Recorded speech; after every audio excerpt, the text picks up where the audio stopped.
உள்ளாட்சி அரசு செய்தியால் இணைவோம். கோவை பிஎஸ்ஜிஆர் கிருஷ்ணாம்பாள் மகளிர் கல்லூரி வணிகவியல் துறை சார்பாக முதியோர் நலன்கள் சார்ந்த 2 நாள் கருத்தரங்கு. தங்களது தாத்தா பாட்டிகளுடன் வந்து கல்லூரி மாணவியர் பங்கேற்பு. கோவை பிஎஸ்ஜிஆர் கிருஷ்ணாம்பாள் மகளிர் கல்லூரி மற்றும் இந்திய அரசின் சமூக நலத்துறை சார்பில் இயங்கும் தேசிய சமூக பாதுகாப்பு நிறுவனம் இணைந்து தலைமுறையினரை இணைத்தால் முதுமை, உள்ளாக்கம் மற்றும் அதிகாரமளித்தல் என்ற தலைப்பில் தேசிய மாநாடு மற்றும் பயிற்சி கருத்தரங்கம் கிருஷ்ணாம்பாள் கல்லூரி சந்திரா அரங்கில் நடைபெற்றது.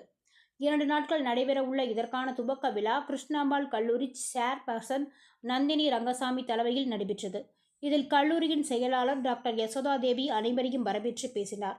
விழாவில் சிறப்பு விருந்தினராக ஓய்வு பெற்ற இராணுவ அதிகாரியும் கோவை கேர் நிறுவனத்தின் நிர்வாக இயக்குனர் கொள்ளினல் ஆச்சல் ஸ்ரீதரன் கலந்து கொண்டார். முன்னதாக விழாவில் கருத்தரங்கு மலர் வெளியிடப்பட்டது. முன்னதாக பேசிய கல்லூரியின் செயலர் யசோதாதேவி, இந்த நிகழ்ச்சி முதியோர் அனைவருக்கும் தனித்துவமான கற்றல் மற்றும் அவர்களுக்கான வாய்ப்புகளை வழங்கும் வகையில் வடிவமைக்கப்பட்டுள்ளதாக தெரிவித்தார். தொடர்ந்து விழாவில் சிறப்புரையாற்றிய கோவை கேர் நிர்வாக இயக்குனர் ஸ்ரீதரன், இந்தியாவில் வேகமாக மாறும் மக்கள் தொகை பரிமாணத்தை கருத்தில் கொண்டு நிகழும் இந்த நிகழ்ச்சி முக்கியத்துவம் வாய்ந்தது. 2050ஆம் ஆண்டிற்கு பின்னர் முதியோர் என மக்கள் தொகை இரட்டிப்பாக உயரும் எதிர்பார்க்கப்படுகிறது.